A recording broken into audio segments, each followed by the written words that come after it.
Welcome back to today's episode of the My Generation podcast. We'll be talking about drama, specifically acting within a university drama society. Today I'm joined by Society President Alara and Social Sec James. In a few weeks we'll also be joined on the podcast by Anna, who's also a part of the society, about the acting process. I am in the drama society as well with these two, and I wanted to explore with them today what they do and why they do it. Also in this episode, we'll be featuring the song Down by local Kent artist Renegade from Whitstable, who'll be featuring on the podcast soon. But for now, Drama Society with Alara and James. How are you both today? We're good, thank you. Yeah, not too bad, not too bad. Lovely. So you're both in high standing roles within the society. Have you, when you came into the society, did you have a year before entering these roles where you were just like me, where you were just a part of the crew? I joined the society 3 years ago, I think, and in my first year, I was just a member. I didn't do nothing. We just did plays, games, those type of stuff. And then on my second year, I've become the social sec, and now the president. So stepping up. And James, you're the social sec now. Yeah, so last year I came in at the beginning, I think last year, or just after the beginning. I think I missed the welcome week stuff and all of that. I came in a little bit later. But yeah, and I was just an actor at that point, and then I thought, well, you know, Alara's leaving some shoes to fill, so I may as well step into that.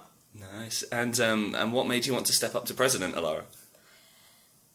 Well, because to become a president, you have to know all of the stuff that's going on in the SU and the society and everything, and I think I was the only one. And is there a lot of work to do there in that department? A bit. Yeah. Just a bit. I mean, I feel like I'm constantly concerned about, like, it goes really well at some point, but over the summer I was like, had to email tons of emails and like talk with the SU constantly in a way. Yeah, it's a lot of build-up that I guess members like me don't really see going on. So when we arrive, there's just a group of people who know what they're doing. Yeah. James giving me like a... Yeah, I think know what they're doing is maybe a phrase. A bit too much. Phrase loosely used. I think it's a sort of take it and run type. Yeah, I mean, we have an idea what to do in a way, but it always comes to the members and like you guys to work alongside. Well, it's like it's by students for students, really, isn't it? Exactly. So we're all part of it together. Yeah. And obviously, we do quite a lot of acting games in the society. Do you think those up, or how do you come up with all these games that we play every week?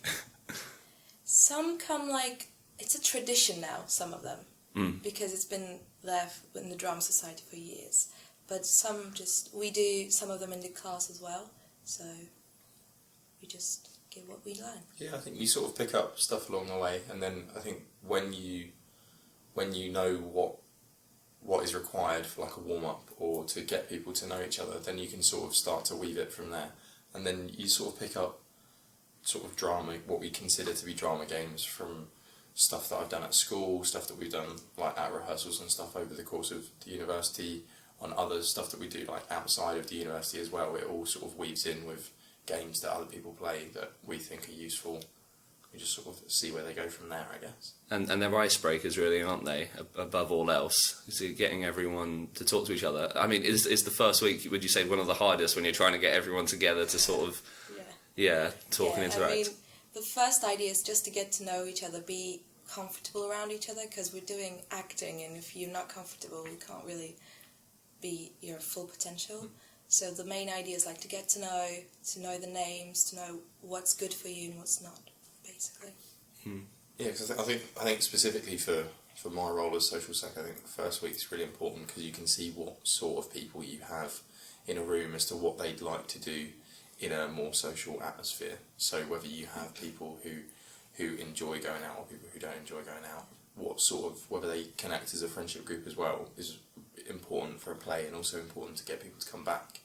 You can sort of work out what makes people tick and what doesn't, and you can quite often do that through games, because you see if everyone's getting a little bit silly and everyone's acting a little bit silly, then people become more comfortable around each other. Yeah. That's something that you really do need for this sort of thing. Yeah, because I think as a film student, this is what differs from me to what you guys do.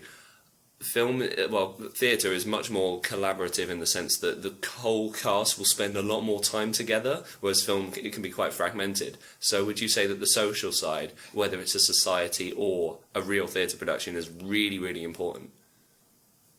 Yeah, I think it is. Because I've done some like film take stuff in the past, and where you predominantly will just work with the people who are in your scenes, whereas when you're in on like a staged performance, whilst you do get some scripts that are quite episodic, so you only see the people you're in the scenes with, because everyone's there in one big rehearsal. Yeah. You need everyone to get on, otherwise people won't come back, or the whole room will split off into like factions and stuff, and that's definitely the last thing that you want. Is that something that you try to like control within a society or a production, or do you just feel like that the games tend to help make sure that everyone's together? Yeah, I mean, with the games and everything, we just think anyone can be involved with this. So that's why we have like variety of games. Because for me, for example, I don't like some of them, and I just don't take part of it. But the one that I feel like comfortable with it, and I just go for it. So we always have the unison in the society, I think. And what would you say is your favourite acting game? Oh, I have to think That's a of big this. question. Big question. I don't know. Yeah. I really like the Giant's draw. Okay. The Witch or something. I really like that one. Okay, could you explain what that game is? Oh, I will try, because it always Yeah. makes my head. And in the format of audio, it's So also basically, you have two teams, Yep. and then Team A, and Team B, and you basically have to choose one giant, dwarf, or a witch, and giant scares dwarf. No, dwarf chases giant, and then giant scares the witch, and then the witch chases the dwarf or something. In a way. Yeah, so it works on like the same sort of ethos as rock, paper, scissors. Yeah. So one will beat the other but lose to the third. So it works full cycle. And it's so fun. You basically have to chase someone to get them on your team. Yeah, and so if you win, then you do the whole running back thing, and then if you make it back to home, you're safe, and then if not, you join the opposite team. It's beautiful. Yeah, and I think that where with that you do get such team spirit, because you get some people who get caught and then they don't like Team A that much, or they don't like Team B. We've seen a bit of that. They're Just a bit. They're one or the other through and through, and you know that can be an issue. That's why with that game it is important to encourage, like when you're on that team, make all the new members feel like that team, because otherwise they'll be the first person who gets caught if not. Yeah. Oh, but yeah, it's and that's just one of the many games that you play in the society. Yeah. Exactly. But it's a good one because it comes with all the actions as well. So you have to be a giant, or be a dwarf, or be a witch or a wizard, and you know that starts the silliness already. Yeah, and silliness is quite important, I think, in the sort of rehearsal space beforehand. Do you get a lot of that within productions you do away from uni as well, or away from the society at least? I think that splits opinion for me. I think that's a really important part of being in a cast, is being able to enjoy yourself in that remit as well. I think there is a danger of getting too serious from the start. I think if there's no playful phase to the rehearsal, then you get people who will get bogged down in the text, or get bogged down, and from personal experience you see tension start to rise quite quickly in that sort of remit. So I think it's really important that people have both. It is granted, there is a time where you say, right, this from now on we're doing the work, and you know we'll play a game at the end, and we'll end on a funny note as well. But I think it is good to have that balance. It's like the balance of anything. You've got to, even just with normal uni work, you have to have enough time for doing your uni work, and then have enough time so that you don't get bogged down in your uni work. I mean, in a way, you have to trust the people on the stage as well, and it's like getting to know the people with the games, and then you build up a friendship, or like a talk between the two of you, and then you become more comfortable on the stage as well. Yeah, you're sort of working out what the right point is for that. And would you say, you've obviously mentioned the social side of it as well. We've had a few people from university societies on the show. We had Connor Jenkins talk about the rock climbing society and their social angle versus the sport. What would you say is the impact of having that, because you said of having time away from uni, away from the work, how important that plays into this? I think it's integral. I think with that social side, there's one thing that is incredibly good about joining any sort of society or sports team, is the fact that it's something that you are doing that is not related to what you do week in, week out at uni. And I think that not only helps people become like well-rounded individuals, but it helps you be able to then focus on both. I think you see it a lot with first years who don't join anything. There's a danger of them getting bogged down in work by sort of this time of the year, as like the winter's rolling in and all of a sudden they've only been doing work since Freshers Week, and you see it's like a mental weight, I guess. And I think with drama society or with any of the sports teams or stuff like that, it's a way of you showcasing yourself in a way that is not educational, but in a different light, which is really important because you don't want to be like a one-trick pony, I guess. Yeah. Yeah, I mean, we just don't want to make people too much stress because they already have so many stress in their lives. And as drama society, I think for me, in the first year as well, I was going there having fun, and it was something that I don't do in my other kind of side of life. It was fun, it was games, and it was socials all the time. It was fun. Yeah.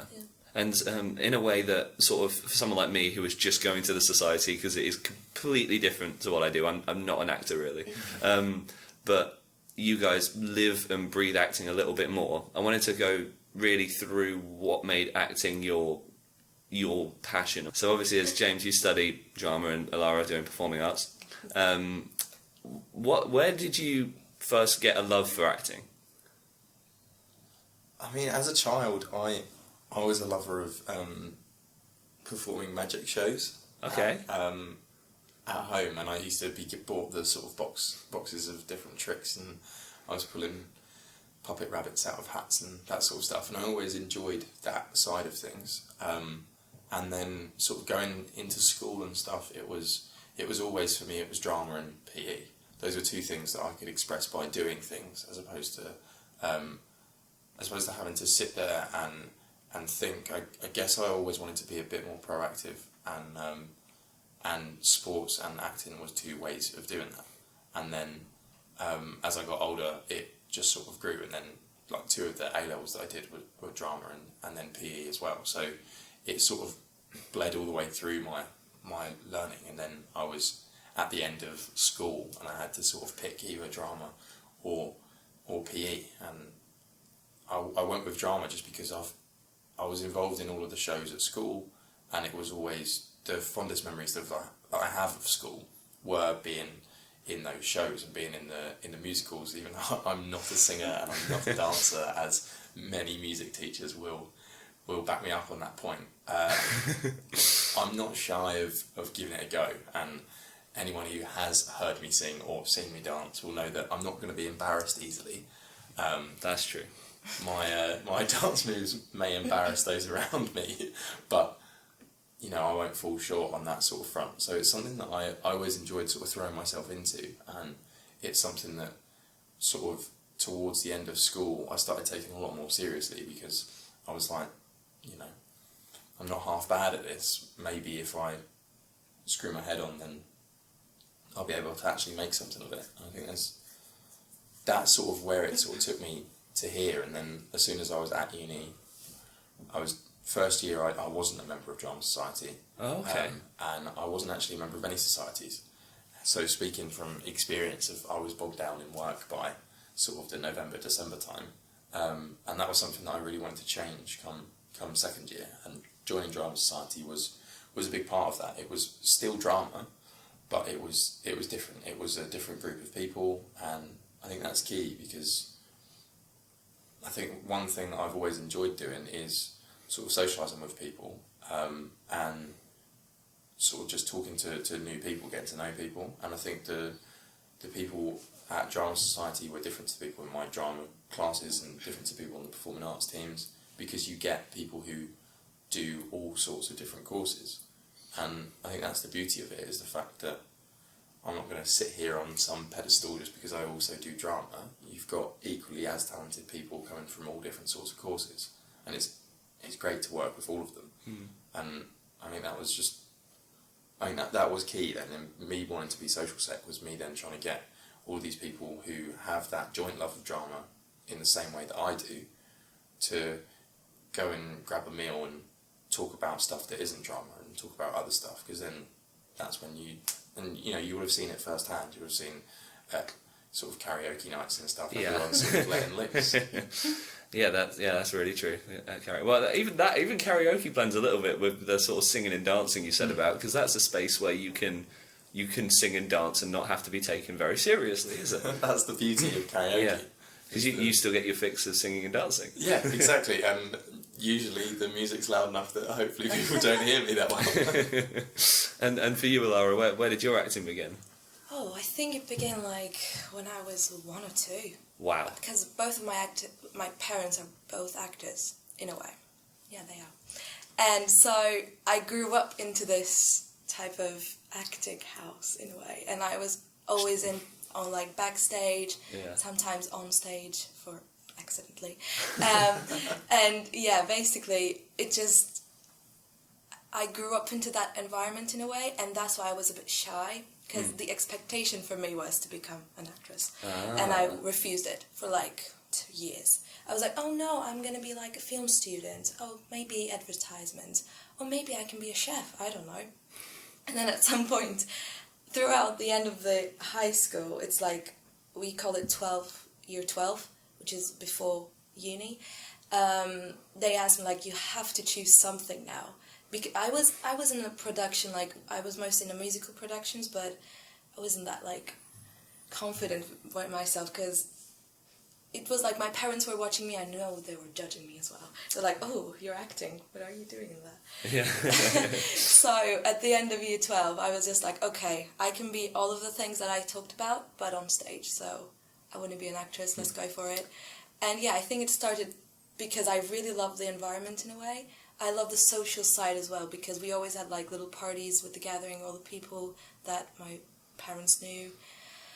And it went from there. And then I'm in the uni. I did a foundation year before the uni just to get my English and like the pronunciation well enough to be on stage. Yeah. And now I'm going for it. And I'm really happy to be the president of drama, because who knew? Yeah. Like 5 years ago, I was even like, journey. I might be a chef. And I'm like, yeah. Well, it's interesting you say the start of your journey from when you first came to England. What was it like acting initially in the start with, because English being a second language, did you find that quite tricky? Did you perform any plays whilst you were sort of still learning? So, I have a beautiful story. The first time I've been here, the first ever night, I was in my accommodation. They were all British, beautiful girls. They were lovely. They started talking with me, and I had no idea what they were saying. I really don't know. I was like always nodding and saying yes, even though at some point I had to say no.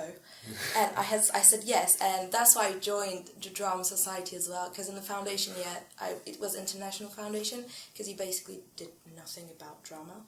So that's why I joined Drama Society, and then that was my first production in the UK in a way. We did Arsenic in the Old Place, and I played a man. What a challenge, isn't it? Yeah. And I think it started with that, the English acting. Yeah, so you still got a balance of drama whilst you were breaking into life in England as well. So yeah. And you mentioned that you said you accidentally went on stage a few times when you were younger. How old were you when this happened? I think I was 4 or 5. 4. But you know, it was a musical, and my mum was literally on the stage, and I was backstage like listening. Yeah, it's beautiful, and I watched the play like 100 times now. And there was this like an actor who was saying like, "Come to me," on the other side of the stage. And I said yes. And I was literally starting to walk on the stage. Yeah, you always wanted the limelight. That's what I mean, come on. I love the audience. Yeah. So I was literally looked at the audience and I was like, oh, I have to go back. And I just wrote back. Yeah, and my mum has a good story to tell now. Oh, In a way. amazing. Yeah. Well, that's your backstage story, yeah. I know. In fact, well, it's interesting because you're both on stage. Have you got any actual experience where you've done backstage work? Yeah, I mean, for me, we also have a theatre company back in Istanbul. So before starting the uni, I did nothing on stage with them, but I was always like a co-director, a photographer in a way, sometimes an editor. But, you know, stage manager stuff was always my thing when I was back there. I sort of had done bits and bobs and stuff at school, but then over the summer, where I was involved in like a film acting course, it was because we had a bit of a diminished team. It meant it was sort of all hands to the pump. So I was sort of sound teching it and helped with like the editing, and I became really good friends with the guy who was the director. So me and him sort of went through and sort of storyboarded what we wanted to do. So that was an interesting perspective for me, because where I'm used to being either on stage or in front of the camera, it was really nice to sort of try my hand at sort of doing stuff behind the camera or behind the scenes as well, because I think that it definitely helps when you can know that side of things. It helps your performance at the other end, because you know what you can do to make it easier for the sound guy, or you know what you can do to hit your marks for acting or for lighting. You know where to stand because you know where you've asked other people to stand so that they're well lit, and it's really useful for that side of things to sort of be able to do both, I guess. And how do you think, now that you've done both film and theatre, we touched on a little bit earlier, what are the main differences for you, besides just being in and around the cast the whole time, the actual process of making film versus theatre? I think one key difference is the fact that when you're performing on stage, when you're doing it that way, it's all predominantly you perform in a chronological sense, and you'll therefore rehearse. It makes sense to rehearse in a chronological sense. Whereas when you're on screen, you do it all based on what location you're at. So you can film scene 1 and scene 7 and scene 14 all on the same day, and then you look at what you took that day and it makes no sense because you don't have the filling in between, but you've got all of your office scenes, or you've got all of your rooftop scenes, or whatever you need, and you have to do it that way because on only certain days will you get the light that you need or the right environment that you need to film, or you may only have that location for one day, in which case you need to get all of your takes in that one day. And I think that's then when you look back at it and when you look at your finished article, it's nice because the first time you see it is when it's ready to be seen. Yeah.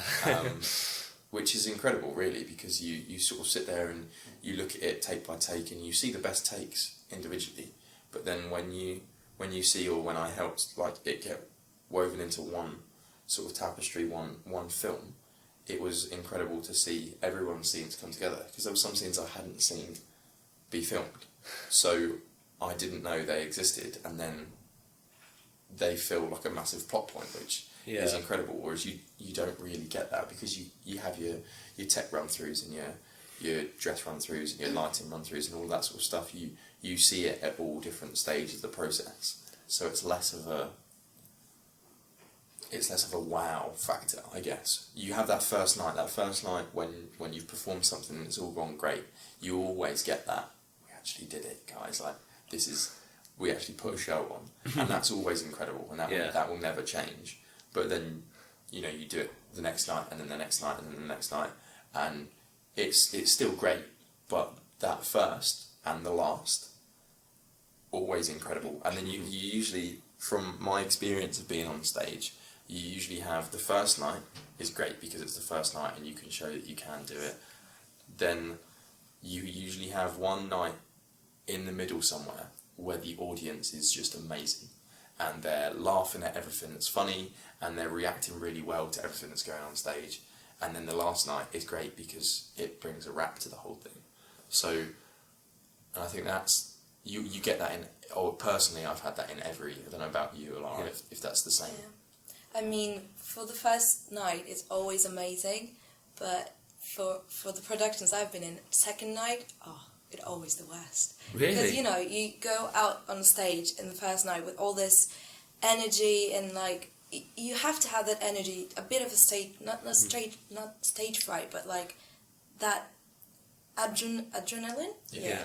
For you to go on the stage. And on the second night, because you wasted, I will use that word, all the energy you wanted to be on the stage, the second night always becomes like a bit of love energy. Third night is amazing, but always the second night is, I think. See, interestingly, I'm sort of on board with James almost here, because I felt so nervous in this. I've had a 60-minute play put on where I was the writer, and I've never felt nerves like it, because unlike when you're the actor on stage, I have absolutely zero control when I'm sat in the audience watching it, because my work was done 2.5 months ago. Yeah.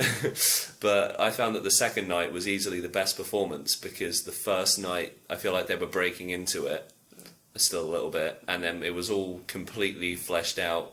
Any sort of little points were then absolutely perfect for the second night, and then I feel like because they had to do it so relentlessly, the third night and the final show still was great, but they had just done two of the two big ones, so I'd say the second one was the biggest. But in terms of my personal nerves from sitting in the audience, having no control of it, how do you feel on a first night when you're stepping out? Have you ever had nerves, or has it always just been excitement?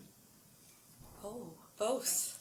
For me, I mean, the second before I go on stage, I'm always saying, don't go. I don't know why. I'm just like, what if I don't go?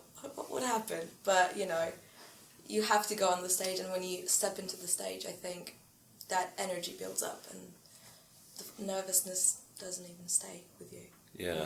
In my opinion. I think it's important to have both. I think from being at school where I was in a lot, it meant that by the end I was like an experienced cast member. So where I'd taken like a bit of a step back, I wasn't a huge role in in my last year at school, because I was helping with like the directing side of things and stuff, working with the teachers. It meant that I was a smaller role, which meant I could assist the bigger roles, which is really nice. And I think it's important for any actor to remember that it's fine to be nervous, it's fine to be excited, because the feelings or the symptoms, I guess, of being nervous and being excited are very, very similar anyway. You get that sort of feel, there's a feeling in your stomach, there's a sweatiness of your palms, your mouth starts to go dry, and I think it's important to, I've always found when I go on stage, it's a sort of, I have a eyes closed moment as I'm hearing my feed line, and then I open my eyes as I'm walking onto the stage, and it's almost like a fresh breath, I guess, as you walk onto the stage. And I know I signed up to do the show because I wanted to be in it, and I know I'm excited because it's a great part, and I'm excited to be in it.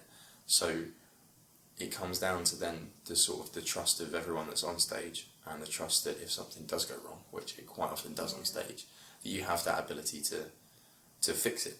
And you can play off of that, because you have a moment on stage, and that's when the spontaneity can come in a little bit more. I think that's for me, that's my favourite part of performing on stage, is that when something goes a little bit wrong, and you have to fill it. Yeah. Because that's, in those moments, is when it's a reminder for me of, I can do this, I have some talent here. Because I was the White Rabbit once in a performance of Alice in Wonderland that we did, and just as I was giving an emotional talk to Alice at the end about accepting things, my tail fell off on stage, and it was made of like a hard sort of super glued polystyrene ball, made a thud, and the audience look at this tail that's now rolling across the stage, and they know that's not supposed to have happened, but in that moment I can't leave my tail there. As a self-respecting rabbit, I can't do that. Yeah. So, but luckily enough, it weaves into me talking about acceptance, because I have to accept the fact that my tail's fallen off, and and the audience know that wasn't supposed to happen, which means you get a large round of applause, and you get laughs and stuff from the audience. And if anything, it was a real was a real sticking point, and it was such a good thing for me to happen on stage, because it was nice to know that something can go wrong and you can sort of fix it, and your brain just switches into overdrive really quickly, and you go, this has to make sense, I have to do something, because you're always taught, if something's on stage and it shouldn't be, you have to deal with that, but don't just go and pick it up, don't just go and kick it off stage, because the audience will straight away see that as a weak point of the show. If you weave it into something that you do, or you make use of that object, then it can add sort of a new level of depth, I guess, to a performance that you give. And that's a complete craft in of itself, to be able to react so spontaneously. It completely separates it from film. What would you say about how to actually build up that skill? Does that weave almost back into the acting games where you have to? But what's the game where you have to be like really spontaneous with, where someone will come into the circle and tap someone's shoulder? Oh, freeze. Oh yeah, freeze. That's it. Yeah, I mean, yeah, in a way, you have to be spontaneous. Or if something goes wrong, you have to be spontaneous on the stage, and those games actually helping you build up on that, because you have to come up with a scenario that you have to act, and if something goes wrong on the stage, you have to act that nothing is wrong, or maybe things are wrong, but we know it's wrong. We can deal with it. Yeah. In a way. I think if you know as an actor that that's one of your weaknesses, or one of your sides of you that you're less confident in, then doing some form of like immersive theatre where you're in amongst the audience and you will actually directly talk to the audience is so useful, because you have no choice then but to react to what they're saying, and you may get asked a question by an audience member and you have to answer it because it's a question that you've been asked, and you then have to base your performance not solely off that, but you can use that to spring it forwards, and that you get that from sort of acting around kids and that sort of stuff. Is they're always going to want to do something, and if you've got a 5-year-old kid who's asked you a question, you're going to answer it, and you're going to then try and incorporate what that child's brought to the performance, because it, like with everything else, it adds to the performance, and it takes it in a different direction, which is really, really, for me as an actor, is really exciting when stuff like that happens. And have you done immersive theatre?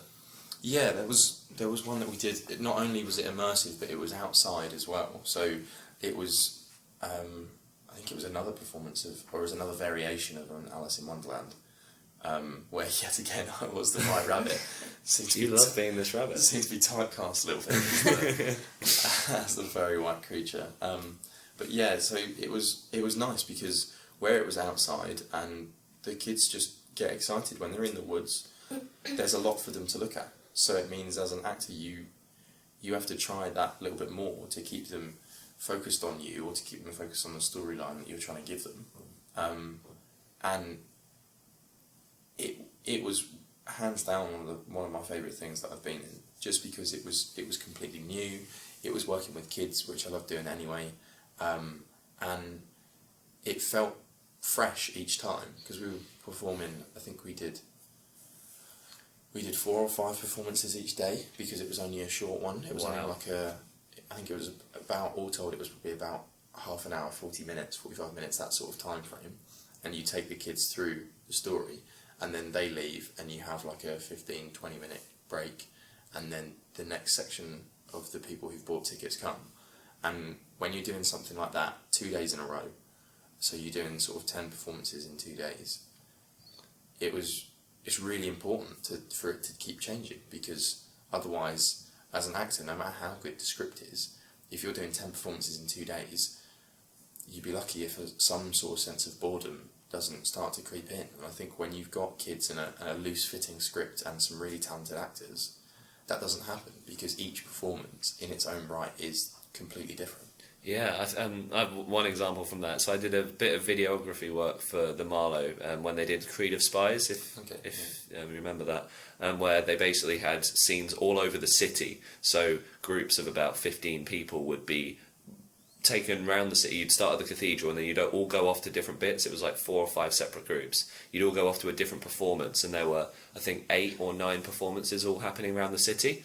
Okay. And you just had to wait for people to come to you. Yeah. So there was one above the Pound, there was one in the little gardens just beyond Westgate Gardens, There was one outside KFC in that sort of clock tower. This is all in Canterbury, by the way, just so people know. And you would go between them all, and there was one part where there was some parkour actors. Well, they weren't really actors, they were people who were dressed in costume, but they did parkour. And two of them thought that there wasn't a group coming, and where everyone's sort of intersecting and crossing the city at different times, a group that was meant to be coming to them sort of 10 or 15 minutes later had to cross their path to get to the performance they were going to. And so they walked past them while they were having a coffee break, and basically their scenes, because they're parkour, they're meant to be being chased. So what they did is they immediately just hid the drinks when they saw them, and then just sprinted across and completely improvised a run in front of this group of people, and they all thought that it was part of the thing. Yeah. So that pretty much ties into what you're saying. Yeah, and I think it's that ability to be able to go, we're doing this now, and knowing that if you're working with more than just yourself, it's fine if you make that conscious decision to do something and that supports the cast, but when the whole cast backs you on that and you end up creating something completely fresh that is so improvised, that it's hard to sort of grasp that level of personal achievement that you should feel after you've done that.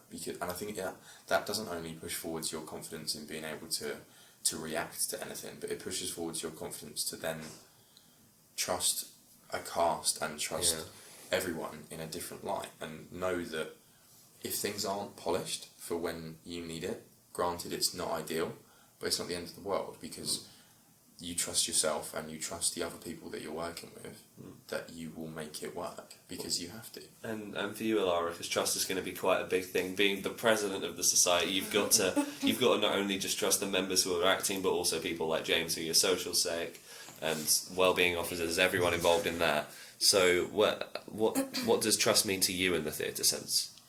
Oh, it means everything in a way. I mean, because if you're on the stage, something goes wrong, or if you're backstage, if something goes wrong, you can deal with it. But with the people you can trust, it can be easier, that process. And for the Drama Society, obviously, of course I trust my committee members. Oh, thanks. 100%. Thanks a lot. I love them. And yeah, with the members as well. I mean, I love this year's group. I think I can trust them on stage with their work, with everything, because they showed me what can they do in a way in the sessions. Because we play those games, we're just not playing games, we're just knowing each other and like getting comfortable around each other, and trust is a big factor in my opinion. And James has gone over a couple of his sort of big performances, in, mainly as in one Alice and quite right. Yeah. But have there been any sort of standout performances you've done? As I imagine you've done quite a few. A few? Yeah, just a few that sort of stick out as quite memorable. I did once in high school, and it was a musical, and I was doing Cabaret. Okay. You know that musical, yes. And I wasn't the lead character, I don't know. But I was dancing and singing and a bit of acting. I love that. And I think that stick out the most because we did the whole production, and it was with the orchestra and like with light, sound, everything. And it was beautiful. I mean, it's for the parents of the students in a way, but we did that play for like a week every night, and like matinee as well. And yeah, that was the most memorable one, I think. And I also played in Alice in Wonderland as well. Like James. I wasn't the White Rabbit, I'm really sorry, but I was the Queen. Well, you have to do Drama Society one now, and we know. And yeah, we know whose White Rabbit is going to be. Have to break away from that that sort of thing. I think the only part that I was ever given in a musical where I was trusted to sing and dance as well was we did a Beauty and the Beast. I think it was just before the live action one came out. Beautiful. It was just before that, so I got to be Lumiere because there's no rabbits in Beauty and the Beast. So, sadly, so I got to be Lumiere, which came with a fantastic costume. So I love that. yeah, it was fun, but like you said, when you've got, because we did the music there as well, so we had people from the school were like in the band, and it meant that you had the music teacher who was sort of conducting, and you have to keep one eye on them, but also not make it apparent that you're keeping an eye on the conductor, and yeah, you still have to give give a performance to the audience, and then you've still got to give your focus to the other people that are on stage, and all that whilst wearing some gold pantaloons and doing a French accent was a lot for me to focus on. There's a lot for you to juggle there. Yeah, there was too much for me to juggle there. But it was. I was given the lovely feedback by one of my music teachers of, "Well done, James. You almost sang today." Oh my god! Wow. It was meant in good jest, so it was fine. But that hasn't ever left, because you told me that before. Yeah. Well, I could appreciate that of the main characters in that. I was definitely the weakest vocally, but I feel like with You can improve. yeah, all the time, there's room for obviously. improvement. I think. Exactly. Be Our Guest lends itself to that. You don't necessarily need to be hitting all of the notes in that. Well, you took a role that you don't really usually take as well. I mean, that's very different. Yeah, it was a big one confidence-wise as well. I think that's always been something that I've been a big believer in, is not playing yourself on stage. I think there's a danger of only taking one track of character. Yeah. And I think when I love when I can be a character that's so far from me that I can almost build a new character, and it then sometimes it feeds into me when you do loads and loads of rehearsals and you have to be walking like a rabbit, or you have to be talking in a French accent, and sometimes as I'm wandering around my hips move more than they should, and but that sort of just comes with the territory, and it's something that's always exciting, is when you can create such an extreme character and still maintain that for an hour and a half, 2 hours, however long you're on stage for. Yeah. Yeah, I think it's always good to challenge yourself. Obviously, I always ask like the people who knows me after the play, like, were you watching me or the character? Because that creates a barrier. And if they say yes, we were watching the character, not you at all, and I've done my work here. Yeah, good. Well, for both of you, it's clear that there's probably been a lot of inspirations in your life as well. Like you say, with like music teachers who give you feedback and things. I was wondering if there were specific actors you've ever looked at and been like, that's not someone I'd either want to emulate, or someone who's inspired my choices in life. Are there film or theatre actors that have done that for you? Cool. Distributing the big questions. Yeah. We don't ask the easy questions on the My Generation podcast. No. I think where I'm talking about such variety, I think I do like seeing that when you see. I think you see it mainly with people who act like film actors. You see such a diversity in character that they play. So people who sort of crop up in everything and all sorts. Not even necessarily as like a hugely main character, but someone like Martin Freeman or something, who's got such a diverse talent, is what I would consider him as. Or even younger actors, you're sort of... I was never a lover of High School Musical, but I think what Zac Efron's done with his career post that, I think is impressive. And more recent actors, people like Taron Egerton, people like that, who can show such a diverse range of character, of going from being in something like Kingsman to then playing Eddie the Eagle and playing Elton John. And I think something like that has always inspired me from people who just sort of grasp at all different sorts of characters. Yeah, I mean, same for me, because when you watch mainly movies, because I was a movie geek, I was always watching movies when I was little and still. If I get inspired but like one scene or like a couple of scenes, I would be like, yes, that's what I want to do. Yeah. And I had that like from every performance from Eddie Redmayne in a way. Yeah. And he's also like a dramatic actor and also a music performance as well. Yeah. So that was like the perfect actor that comes up to my mind, because he's amazing in a way. The way he acted in The Danish Girl, I think that was the name. It was amazing. I wanted to clap like, yes, you did well. Yeah, those moments for me, it's just like that, the wow moments, like, you know, those moments give me the inspiration to act more, to be like, yes, I want to be something like that in a way. Yeah. Yeah. Oh, lovely. Well, you've both got very big, clear inspirations here. We're going to be going back to Alara and James in just a moment, but that's what we've had to say so far about being in a drama society. But do you have something to say about this subject? If so, feel free to leave us a comment here on YouTube, or you can contact the Facebook page at the My Generation Podcast. We'll feature your comments over the next few episodes, so get your thoughts into us. Want to maybe bring some of your comments back to James and Alara and get them on the podcast again. But we're going to be going into local impact in a moment. So we've talked specifically about the Drama Society. In a moment, I'm going to ask James and Alara about other parts of Kent that may have acting influences, and if you're in the county, what else you can do to get involved. But first, we're going to be playing Down by local Kent artists Renegade from Whitstable. They're going to be coming onto the podcast in February, but just to give you a little teaser of what type of music they do, we're going to play that now. So this is Down by Renegade.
Renegade from Whitstable coming onto the podcast very soon.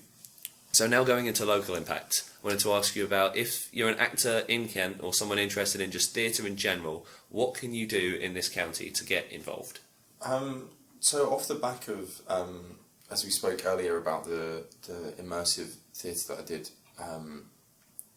I met a lovely lady called Katie McGarry, and she is involved in a lot of stuff in Thanet, in that sort of area, and I was invited to go to these sessions that are put on by Loop in the Loop, which take place in the sort of Margate, Ramsgate sort of area, and they do loads of stuff there, and a lot of it is immersive as well, and they have workshops, I believe they're every week, on Thursdays, but the location of them changes, and I went to a few of those. They're completely free, and they were great. They had different focuses each week, and I'd get a message beforehand of what the main focus was. So as long as I could get down there, then it was a really great session working with people who are in the field. So I got to meet people who are producing their own things, who are writing their own materials. There was like directors and stuff that would come down, and you'd have like masterclass talks and stuff with people from the area and people who are doing interesting stuff. And I think that was a nice sort of snowball effect of getting involved in other stuff, is that where it is quite often who you meet as to what you get involved with, it's great to sort of meet new people, and as soon as you meet people who are just as driven or who have the same sort of aspirations, they can really push you forwards in encouraging you to do other stuff, or even if it's just they teach you something new, they give you a different outlook on something. I think it's impossible to put a worth on that, I think. Yeah. And if we go from the society aspects of the local, like in Canterbury, there is a society called Canterbury Operatic Society, and I've happened to be a part of it this year. And basically, it's drama, dance, singing, and then they perform in the Marlow for a week. And yeah, it's open to everyone, but they mostly work with like the people on the field as well. That like we have a director that coming from France this year, and we have loads of producers and like dancers. You can be a principal dancer, principal singer, or a principal actor in a way. And at the end of April and the 1st of March, you play on the Marlow, which is a huge stage. You get to play on the main stage? Yeah, oh, the that's big amazing. one, for a week. Yeah. I'm excited. Lovely. So yeah, if you just want to go over the society part of the acting, I think that's a really good way to be a part of.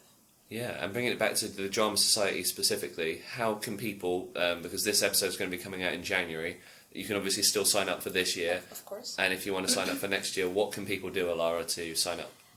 They always can search us on CCSU page, and they can literally message me, they can message you, they can message the drama page, and just pop out one of our sessions. We do Monday and Thursday, 7 till 9, and yeah, January is a perfect time for them to join. Yeah, because you might get new people coming in Exactly. over Christmas for the new period. play. Yeah. And then there's the social media aspect of things, so we've got an Instagram page. Always good to do the plugs. We've got the Instagram page, which is the CCSU Drama, which is the app, obviously. All the links will be in the description, don't you worry. Yeah, make sure you pad it out. You follow in the description below. And so, you now have no excuse not to join the Drama Society. You've got all the links there. No pressure. And we're going to go back to Alara and James in just a moment to wrap up this week's episode of the podcast. Firstly, I want to tease a few more episodes we've got coming up throughout the rest of January and into February. So the next episode that's going to be coming up is my good friend Joe Finnegan. He came on for the Halloween special of the podcast. This time we're going to be talking about passion projects. So Joe quit his job to take up a passion project in game design. We're going to be going through that. After college, I personally also took up a passion project, which was setting up a murder mystery company. And so we're going to be elaborating on that story next week. We've also obviously got Renegade coming on, who are going to be talking about the music creating process, listening to some of their music on the show as well. And I've got a unique episode coming up on the podcast as well about questions. I'm going to keep that one quite mysterious at this point, but looking forward to bring that to you. I've got one more question to ask James and Alara, but there are future topics that we're still looking for people to talk about. We want to find someone who works with animals. Maybe you keep horses and have always wanted to just share and document your experience. Maybe it's something that you've wanted to talk about for ages and you've never been able to share. If so, and you're between the ages of 18 and 35 and you live in the area of Kent, you can always contribute on the Facebook page, where I'll be posting questions and featuring your answers in future episodes of the podcast. Again, all links in the YouTube description. So back to James and Alara. My final question, and I ask this at the end of every podcast episode, is what do you think you've both learned from talking about acting on this show today? What are you going to take away from this conversation? So for me, I just learned how grateful I am in a way, that I'm really happy to do this and like learning this in a way, because when you study acting at uni, you do your course but it never finishes. You have to study constantly for your roles, for anything that's happening during the theatre environment. And yeah, I think after this podcast I'm more grateful and inspired in a way. Lovely. And James? Yeah, I think yeah, sort of much of the same. I think it's I think I always like talking about why I enjoy acting, and I think it is important to sort of focus on that, because as long as you're focusing on what you enjoy about it, then it's good to remind yourself of that. And I think that's something that is always incredible, and that's something that this has definitely taught is the fact that it is good to keep sort of going back to why you started doing something, to sort of push you further forward in it. Lovely. And can we get you both on the podcast in the future again at some point? Of course. 100%. Lovely. Well, it's been great having you on the show today. Thank you for coming on. Thank you very much. You. Lovely. So we're just going to close off the episode once again by playing Down by local Kent artist Renegade. Thank you very much for joining this week's episode of the My Generation podcast. We'll see you next week, where we'll be talking to Joe Finnegan about passion projects, and we'll see you next week on the next episode of the My Generation podcast.